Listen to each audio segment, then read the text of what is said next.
datang kepada peserta sosialisasi HKM intelektual. Pertama-tama saya ucapkan terima kasih atas kehadirannya.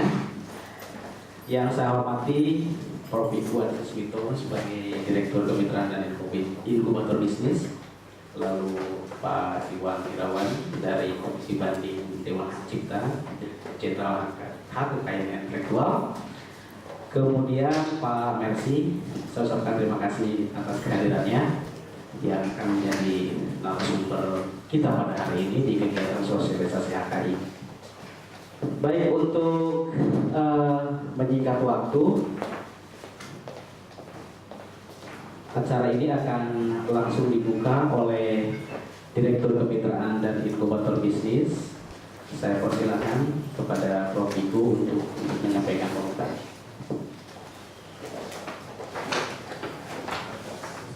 Selamat pagi, Assalamualaikum warahmatullahi wabarakatuh. Pertama, saya mohon maaf suara saya tinggal sedikit karena baru kena batuk pantat. Jadi karena pulang dari haji sakitnya baru kena. Jadi mohon maaf. Saya terima kasih pada kehadiran ibu dan bapak-bapak sekalian, terutama pada para pembicara yang akan memberikan materi. Tapi yang perlu kami sampaikan dari UI adalah beberapa pandangan target ke depan dalam konteks nasional. Jadi mungkin kalau boleh saya sampaikan kondisi UI, mari kita bandingkan dengan benchmark yang tinggi daripada kita cari yang rendah, kita cari aja sekali yang tinggi dan US. Posisi kita ini ternyata jauh dari US, kita posisi 300, padahal kita tetangganya sangat dekat sebenarnya. Rasio mahasiswanya kurang lebih sama, cuma mahasiswa internasionalnya ternyata jauh kita, meskipun kita punya program internasional. Nah, rasio pengajar mahasiswanya ya beda, tapi nggak terlalu jauh. Ya. Jumlah publikasi internasionalnya ini per tahun 2012 jauh sekali, kita 157 berdasarkan Scopus. Kalau kita lihat indeks Scopus, kita lihat Universitas Indonesia atau Universitas Indonesia limited untuk itu, kamu 157. Kalau kita kasih NUS 4.300, kalau kita kasih Maidol University nanti ketemu 1.500. Jadi sebenarnya kita ini sekitar berapa ini? Kalau dengan Maidol University kita cuma 10-11% pada posisi 2012. Jumlah patennya kita 77, mereka 363. UI sangat concern terhadap bukan hanya aplikasi yang sekarang kita akan diskusikan hari ini, tapi yang lebih penting adalah komersialisasi dari paten itu sendiri. Jadi harusnya produksinya banyak dan komersialisasinya bisa menghasilkan penerimaan buat dunia. Statuta baru saja keluar dan kita ditetapkan sebagai PPNBA, berarti ekonom seperti yang lalu. Tentunya kita harusnya tidak hanya mengharapkan dana dari pemerintah berupa BPN, tapi juga pendapatan lain-lain dari salah satunya komersialisasi lagi. Jadi peran ibu bapak sekalian itu sangat kunci penting untuk ke depan. Kalau kita lihat dari jumlah hibah risetnya, kita juga sangat jauh. Kalau kita lihat kita hanya 9 miliar, kalau di sana sampai 3 triliun dalam 1 tahun. Ya tentunya refleksinya tentunya hasilnya seperti itu. Tapi kalau mau efisiensi coba dibagi saja, publikasi 3 triliun dibagi 4.000, di satu publikasi itu nilainya berapa dibanding 9 miliar bagi 157, dia akan ketemu efisiensinya. Jadi pada prinsipnya dananya mereka melimpah sehingga mereka mampu untuk memproduksi seperti itu. Kondisi UI masih jauh dari situ. Ini gambarnya terlalu terlihat. Ini sebenarnya mau menggambarkan dari Scopus itu antara UI, NUS dan Maidol University. Kenaikan publikasi dalam 5 tahunan itu hanya sekitar 10-11%. Jadi kalau tadi 4 ribuan, sebenarnya sebelumnya juga 11% atau 10% lebih rendah 5 tahun dari sebelumnya. Jadi UI juga begitu. Tapi kalau kita biarkan tren itu seperti itu, maka selamanya mau 10 tahun lagi, saya personal yakin kita nggak akan mengejar sama sekali, kondisinya sama. Untuk itu targetnya harus ditingkatkan. Sebagai informasi, penerima hibah haki atau apapun itu jumlahnya se-UI itu sangat sedikit. Mungkin bisa kita lihat nanti gambarannya ya. Berikut. Ini jumlah dan kenaikannya dari masing-masing universitas berdasarkan tahun. Ya, jadi sebenarnya tidak terlalu signifikan. Mereka sudah kandung tinggi. kita sudah kadung rendah, kurang lebih begitu. Ya, berikut. Nah, untuk itu ke depan kita akan rubah. Moga-moga ini juga menjadi polisinya rektor yang ke depan dan juga rektor yang sekarang, bahwa berdasarkan baseline aplikasi paten dan hak cipta dari berbagai fakultas, kondisinya data dasarnya seperti ini, 72. Maka kita coba dengan baseline itu targetnya proporsional, kita tingkatkan supaya bisa mengejar lebih tinggi, 183. Kami yakin akan sulit memang untuk mendapatkan 30 tambahan dan seterusnya, tetapi kalau kita nggak mencoba itu, maka kita akan tetap ketinggalan. Nah, sebenarnya ini harus ada satu punya pandangan sendiri. Moga-moga saya salah, tapi menurut saya sekarang ini banyak fakultas yang melihatnya tanggung jawab paten dan seterusnya itu adalah tanggung jawab PAU. Kalau saya sebagai dosen, saya merasa itu adalah tanggung jawab saya, karena saya adalah peneliti. Bisa nggak saya mengkontribusikan satu saja dari saya untuk UI? Kalau ibu dan bapak sekalian juga punya pikiran yang sama, saya ingin memberikan gambaran jumlah dosen berikut. Nah, ini target aplikasinya 177 berikut. Nah, gambaran dosen yang ada. Oke, saya kasih gambaran dosen. Gambaran dosen UI itu ada 2.200 yang NN dan PNS. Belum lagi pengajar-pengajar. Kalau dengan pengajar sekitar 4.000 lebih. Ambil aja kita pakai 2.200. Ternyata publikasinya 157. Dan dari 157 itu ternyata tidak satu dosen ada yang 3, ada yang 4, salah satunya yang 3 adalah saya. Jadi sehingga saya tahu bahwa sebenarnya 157 itu tidak dikontribusi oleh 157 orang. Kalau kita punya 2.200, silakan ambil angka deh, berapa? 10%, 50% orang peneliti, harusnya kan 100% peneliti. Tapi mungkin karena beban pengajaran dan seterusnya sehingga tidak bisa meneliti atau tidak punya pengalaman dan seterusnya. Jadi tugas PAU adalah, dan juga fakultas harusnya, dan itu adalah targetnya dekan yang baru nantinya, adalah menjadi targetnya dekan, bahwa kalau bisa setiap dosen satu penelitian 1 tahun, kan begitu. Moga-moga penelitian tahun ini sama tahun depan sama tahun berikutnya selalu dapat, dan kalau bisa judulnya jangan berubah-ubah, karena dalam konteks paten hak cipta, kalau judulnya berubah kan penelitiannya belum selesai, belum jadi produk, sudah ganti topik lagi tergantung apa yang dikasih dan seterusnya, maka kita nggak pernah sampai pada tujuan menghasilkan sebuah produk yang bisa dipatenkan. Karena waktu membuat idenya, mengusulkan itu kan semua harus dilihat dari sisi itu. Ya, jadi kalau ibu bapak sekalian bisa fokus ke situ, mengambil tanggung jawabnya dan berusaha mencari dananya, mungkin dibantu dengan Dirjen HKI, dan akhirnya kita bisa dapat penelitian yang lebih banyak dan fokus, sehingga akibatnya akhirnya jadi sebuah produk yang bisa didaftarkan sebagai paten. Karena kalau kita hanya penelitian dan publikasi, ini sebenarnya cerita tentang publikasi ini hanya sekedar ilustrasi aja. Kalau orang yang mau bikin produk biasanya nggak dipublikasi. Kalau mau publikasi, daftarkan dulu, setelah dalam posisi terdaftar baru di publikasi. Karena kalau sudah dipublikasi sudah tidak bisa lagi dipatenkan. Ini adalah strategi juga, ya. Tapi analoginya saya selalu mengatakan produk penelitian kita saja kecil. Orang yang penelitian paten itu kan dasarnya adalah peneliti biasa intinya, yang biasanya publikasi. Lama-lama dia mulai terpikir, wah saya harus bikin produk sesuatu. Nah untuk itu saya ngerem, saya nggak mau publikasi, karena saya mau ujungnya sama paten dan mau saya komersialkan. Semoga ibu bapak sekalian tidak membuat penelitian atau pendaftaran paten dalam konteks yang hanya hukum.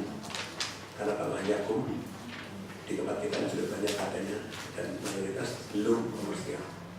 Kita mau cuci gudang, semoga itu bisa komersial. Kalau nggak bisa komersial, kita akan serahkan kembali kepada masing-masing peneliti untuk memelihara, karena memelihara itu membayar. Artinya kita nggak bisa memelihara lama kalau itu memang tidak layak komersial. Jadi cepat segera kita berubah haluan untuk bikin sesuatu yang memang diperlukan.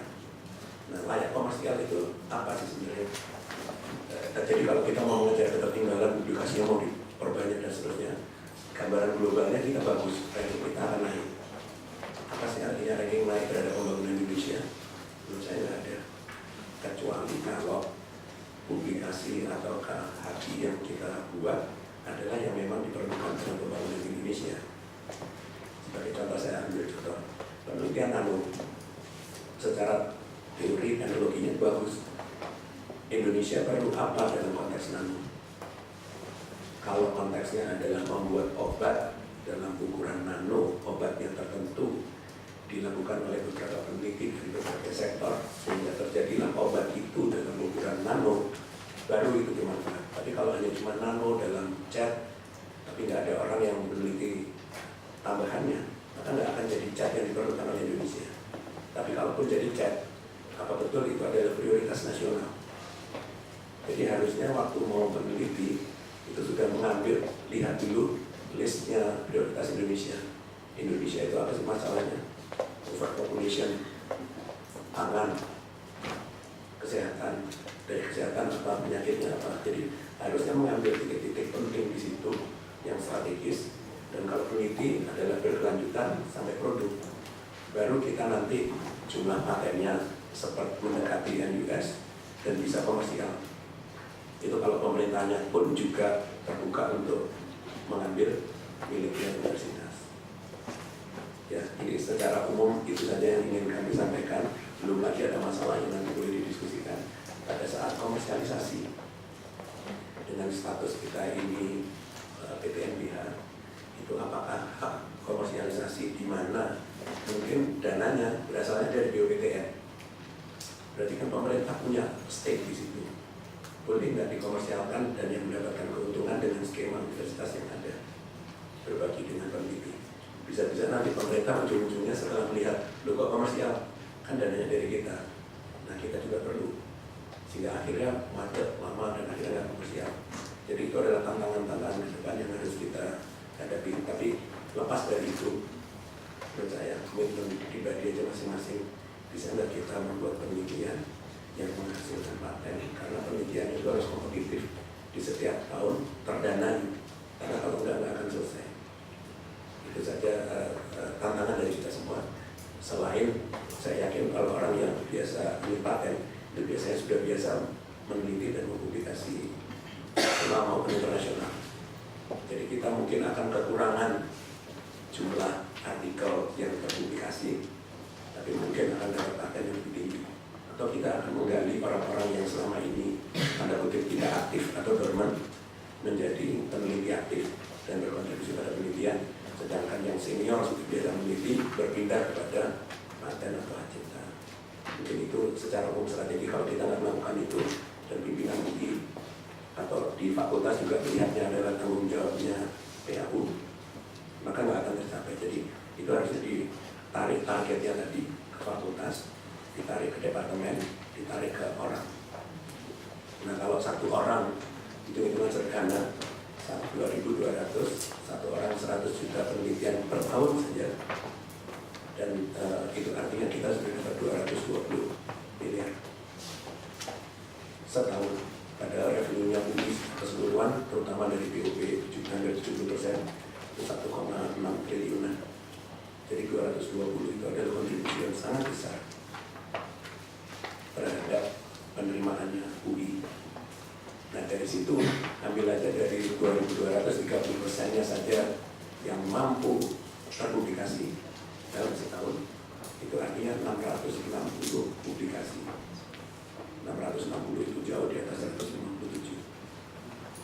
Jadi kalau kita mau loncat, cara pendekatannya adalah ambillah tanggung jawab sebagai tanggung jawab pribadi. Kami memang tridharma melakukan itu. Ambil kalau yang 30 saja berhasil kayak gitu. Bayangkan kalau semuanya kan kita semua politik, maka kita akan punya banyak sekali. Mungkin itu saja. Saya nggak ingin berlama-lama karena saya dengar transparannya dari para pembicara cukup panjang. Moga-moga waktunya cukup untuk bisa ibu dan bapak sekalian berinteraksi sehingga mendapatkan pemahaman sehingga waktu pendaftaran betul-betul efektif dan efisien. Baik, terima kasih itu dari kami. Silakan untuk beracara.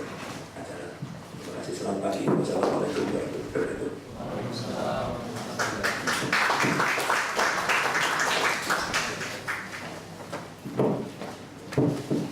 Baik, saya ucapkan terima kasih untuk kata sambutannya dari Direktur Kemitraan Selanjutnya langsung kepada penyampaian materi di sesi yang pertama ini mengenai hak cipta dan hal-hal yang lain terkait dengan aplikasi pendaftaran dan sebagainya. Saya persilakan kepada Pak Iwan waktu dan kesempatannya.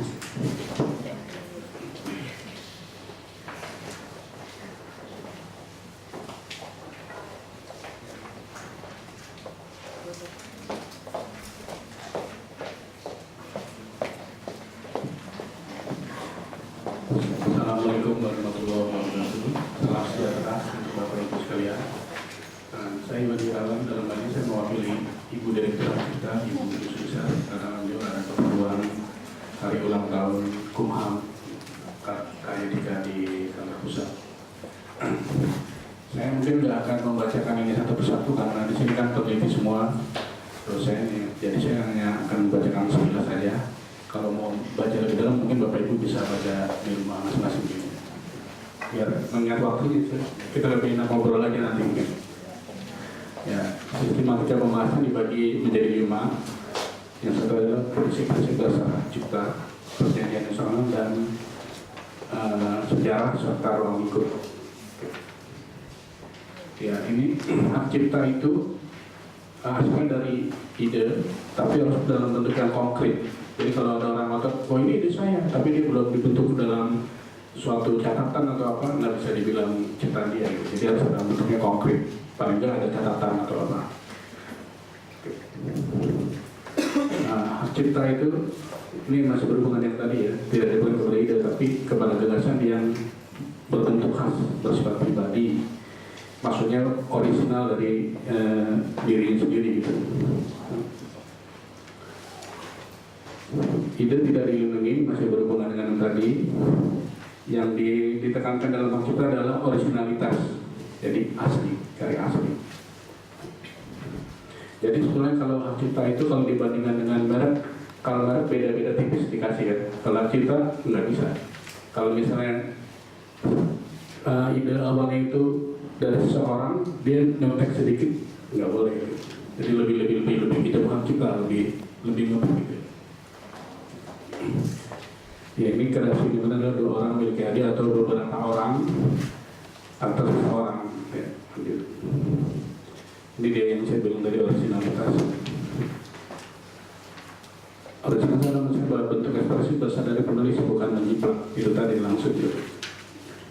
Ya. Ya, ini contoh yang udah termasyhur ya, kisah-kisah Romeo dan Juliet. Gitu. Perkenalan cipta itu bersifat otomatis, jadi berbeda, artinya dia deklaratif, bukan konstitutif. Kalau merek itu dan paten kan dia mendaftar dulu baru diberikan. Kalau hak cipta otomatis berdasarkan konvensi. Jadi kalau orang bikin hak cipta, apakah lagu atau buku, asal ada bentuknya konkret, ada catatan notasinya, berarti dia udah dilindungi. Walaupun dia belum mendaftarkan. Jadi mendaftarkan ini sifatnya adalah voluntary atau istilahnya sukarela. Maksudnya apa masih pendaftaran? Ya, fungsi pendaftaran itu adalah untuk kalau misalnya di kemudian hari ada masalah hukum, jadi ada pegangannya. Oh ini saya udah daftarin di kantor cipta. Lanjut. Hak cipta dibagi dalam hak moral dan hak ekonomi. Jadi sebenarnya ini yang pecahan dari atasnya adalah intellectual property right. Hak kekayaan intelektual. Hak kekayaan intelektual itu dibagi industrial property yang berdiri dari paten, merek dagang dan desain industri. Satu lagi hak cipta. Hak cipta itu lebih ke seni, karya sastra, ilmu pengetahuan. Dan kalau saya boleh nyambung ke omongan Bapak tadi, Pak Direktur, bahwa yang dikejar seolah-olah hanya aplikasi paten. Saya sarankan sama UI, ini secara pribadi saya sarankan. Bisa juga Bapak Ibu mendaftarkan buku karya ilmiahnya atau apa, itu bisa angka relik dan bisa dipublikasi. Buku juga kan ada juga buku yang misalnya ada populer ya, yang laku diperdagangkan, mungkin itu jadi bisa membantu juga gitu, pada akhirnya nanti. Lanjut.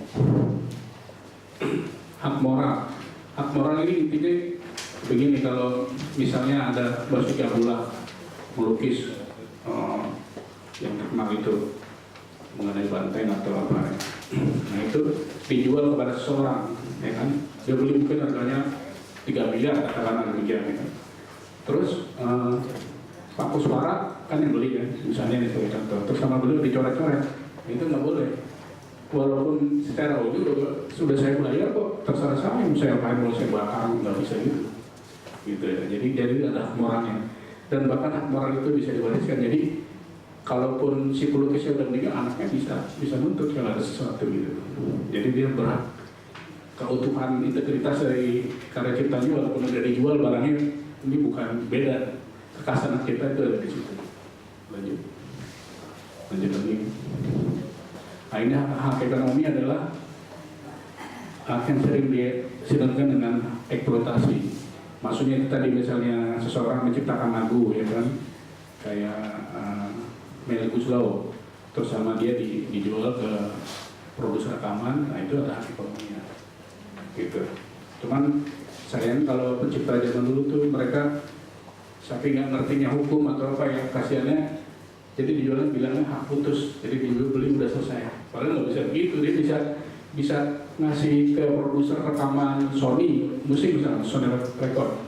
Saya kasih hak ke Sony cuma selama 5 tahun, ya udah cuma 5 tahun aja. Ntar 5 tahun kemudian dia bayar lagi, bukan hak putus gitu. Kasihan ke pencipta lagu dan atau pencipta buku gitu ya. Jadi dia bisa terserah dia. Itu kan keperdataan kalau dalam hukum ya. Jadi bisa diatur waktunya, bukan kalau zaman dulu kan dibohongin ya. Karena nggak ngerti, jadi beli putus saya bayar habis umur hidup udah nggak bisa ngapa-ngapain lagi gitu kan. Contoh yang paling enak adalah yang nyiptain gitu. Jadi kekuatannya dikerjain berat, jadi harus hati-hati baca poin-poin. Oke, lanjut.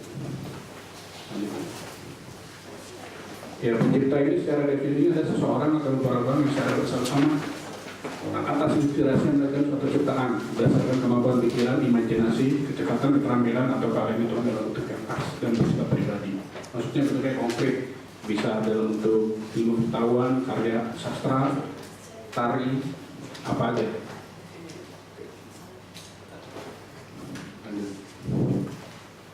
Lanjut. Pemegang kita adalah kita sebagai pemilik hak cipta atau pihak penerima hak cipta dari pencipta. Maksudnya mungkin nih, klien saya, tapi saya serahkan ciptaan saya kepada Pak Kuswara. Bisa juga dengan surat kuasa atau apa, dengan apa gitu bisa. Pengumuman adalah pembacaan atau penyiaran diri, maksudnya sebagai bentuk konkret bahwa benar-benar kita misalnya Pak Kuswara bikin lagu, oh iya saya pernah dengar itu, namanya udah diumumkan misalnya. Jadi bukan Pak Kuswara bukan suara aja yang dengar, jadi ada saksinya paling dari itu. Perbanyakan ini nyangkutnya kalau di buku atau apa, ini ada hak juga tercantum dalam pasal 1 ayat 6. Jadi tidak boleh memperbanyak. Copyright itu ada hak untuk mengcopy segala terjemahan letterless-nya ya. Cuma di sini jadi hak cipta. Masih ada hubungan dengan yang tadi. Nah, ini perjanjian internal di tangan kita. Ya karena kita ikut TRIPS agreement ya kan. Jadi mau nggak mau kita ngikutin ketentuan yang ada di situ. Mengenai Berne Convention dan WIPO. Ya. Konvensi Berne di Swiss yang mengatur bahwa hak cipta itu timbul sejak pertama kali diciptakan, bukan karena pendaftaran. Itu yang minimum ini standarnya ya. Tapi kalau mau daftarkan boleh. Eksekutif tadi ada termasuk hak ekonomi dan lain-lain. Konvensi Roma memberikan perlindungan terhadap pelaku pertunjukan, produser rekaman. Jadi gini, hak cipta itu haknya yang berlapis-lapis kayak dalam film kan. Misalnya ada yang bikin buku ayat-ayat cinta, karena demikian. Pencipta buku itu pencipta. Tapi kalau dibikin film ada lagi, ada sutradaranya sendiri, ada pemain filmnya, ada yang bikin lagunya, soundtracknya. Nah itu berlapis-lapis gitu. Jadi beda-beda sendiri. Diatur dalam hak cipta. Semua dilindungi kepentingannya. Lanjut. Ya, ini tadi termasuk pelaku, aktor, atau performan kalau dari bahasa Inggrisnya. Lanjut. Nah, ini World Intellectual Organization perkembangan yang terjadi khusus mengatur perlindungan atas pelaku dan produser rekaman yang saya bilang tadi. di samping penciptanya sendiri dilindungi, produser rekamannya juga dilindungi juga. Nah, ini masih yang bilang tadi. Ini sejarah perlindungan hak cipta di Indonesia. Ya karena kita dulu masih dikelola kolonial Belanda, dulu namanya Auteursrecht atau authorright ya, atau copyright. Ya authorright atau authorright adalah pengertian sama, itu pengarang atau hak cipta. Sejarah pengaturan kita dari zaman Belanda, terus keluar Undang-Undang Nomor 6 tahun 82, terakhir dirubah tahun 2002 ya. Lanjut. Nah ini konsideran dari lanjut. Nah ini produk-produknya mungkin film dan buku yang populer di masyarakat.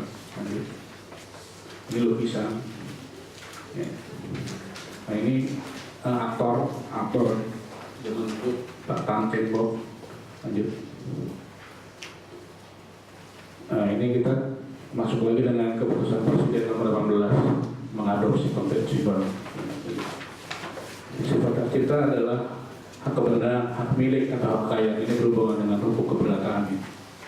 Lanjut lagi. Lanjut. Ruang itu perlindungan hak cipta.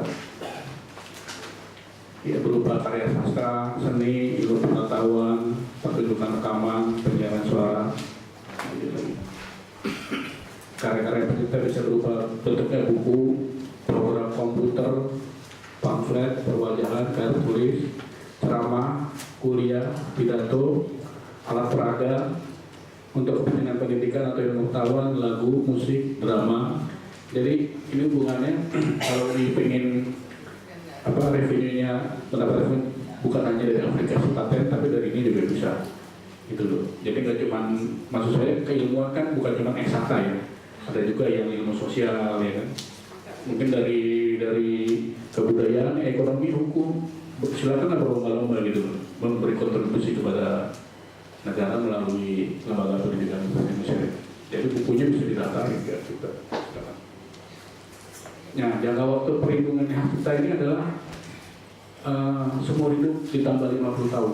Jadi kalau penciptanya telah meninggal tambah 50 tahun. Tapi sekarang trennya udah berubah di dunia internasional, jadi ditambah 70 tahun. Kenapa? Karena Amerika curang. Jadi gini, Walt Disney kan udah meninggal. Nah terus kalau nggak salah baru tahun berapa itu, tahun 90-an udah habis aturannya. Jadi kan nanti bisa dikopi tanpa bayar karakter Donald Bebek, nama dia diperpanjang jadi 70 tahun gitu loh. Jadi dimonopoli lagi kan artinya uang juga, ujungnya duit. Nah kita juga ke arah sana sama DPR nanti di revisi yang baru 70 tahun. Maksudnya apa? Apabila nanti pencipta itu udah meninggal kan anak cucunya bisa ngerasain gitu, tetap dapat royalti atau apa gitu, dapat hak ekonomi lah. Amerika aja gitu nggak bisa dari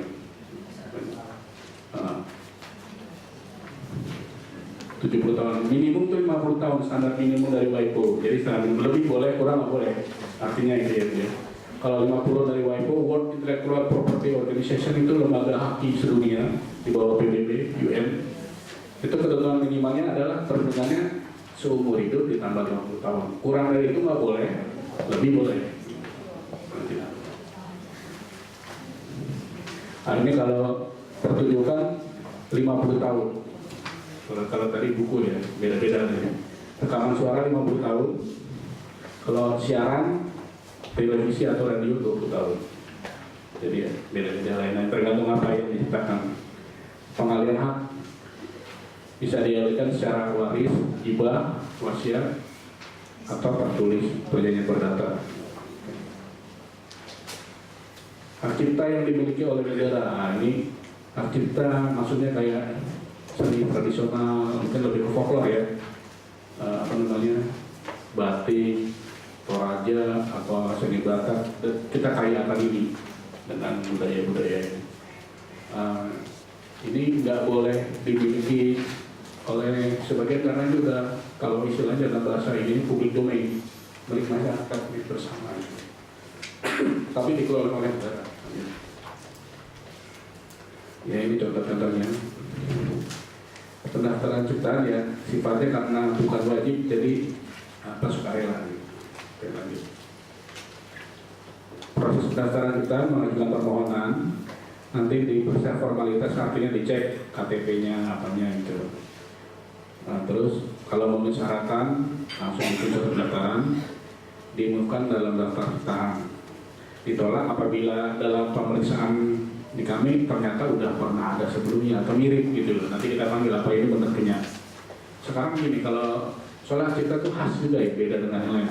Misalnya Pak Kuswara dan saya sama-sama gambar gajah, ya kan beda. Mungkin sama-sama gajah tapi view-nya beda ya beda. Yang ini punya Pak Kuswara, ya ini punya Pak Iwan sendiri-sendiri gitu loh. Jadi ada kekhasannya. Gitu, lanjut. Yang terkait artinya yang saya bilang tadi ada hubungannya dengan misalnya dalam suatu film ada hak dari pengarang bukunya, Ayat Cinta siapa tuh, Habibur Rahman, terus ada sutradaranya siapa, itu terkait kan. Ada lagi pemain filmnya, aktornya, penyanyinya, lanjut. Nah, ini pelaku pertunjukan, lembaga penyiaran seperti yang saya ceritakan tadi. Untuk pihak terkait ya ini hak itu bagi Proto untuk memperbanyak menyiarkan pertunjukan bagi produser rekaman suara. Jadi ya ini saya mau cerita sedikit mengenai jalan kita kalau di masa kita itu kan lebih ke komunal ya Bapak Ibu ya, daripada individual. Sebenarnya hak intelektual properti itu lebih ke bangsa barat. Dia kan individual ini punya saya nih, orang lain nggak boleh niru. Nah kalau di kita contohnya di Bali, seorang nyiptain patung yang terkenal tuh, patung Patani. Terus kita seorang, tapi kalau tetangganya ngikutin dia juga nggak marah. Ini kontribusi saya kepada kampung misalnya, ya biarin aja. Nah itu bedanya, makanya kita susah sosialisasi haki. Ya dalam konsep main orang Indonesia itu kan buyuk rukun gotong royong gitu kan. Jadi itu kontribusi dia kepada kampungnya gitu. Dan dia juga bilang, oh ini bukan cerita saya juga niru dari misalnya gambar Ramayana atau apa cerita wayang dia bikin patung, ya kan.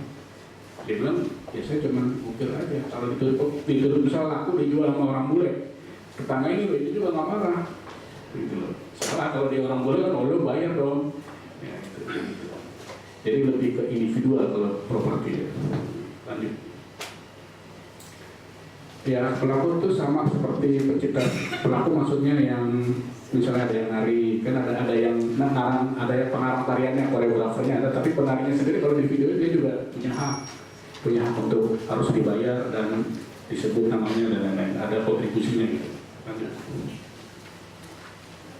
Ya, ini diatur dalam peraturan personal. Ya, ini rekaman suara atau gambar film seperti yang saya bilang tadi ada sutradaranya, ada yang nyanyi, ada yang nari. Lanjut. Hak moral tadi seperti pelaku pertunjukan juga dilindungi lagi. Produser rekaman sama seperti yang tadi diatur dalam Undang-Undang Pasal 9 Undang-Undang Nomor 19 Tahun 2002. Ini lisensi umum dan lisensi paksa atau lisensi wajib. Kalau lisensi umum terus kalau lisensi wajib seperti apa namanya? Kalau di paten itu kalau ada obat yang misalnya bermanfaat untuk negara dapat untuk itu, nanti akan dijelaskan lebih lengkap oleh Pak Marvel. Lanjut lagi. Lisensi umum dibagi dua, yaitu lisensi non eksklusif dan lisensi eksklusif. Lisensi paksa atau wajib, ya ini diatur dalam undang-undang. Seseorang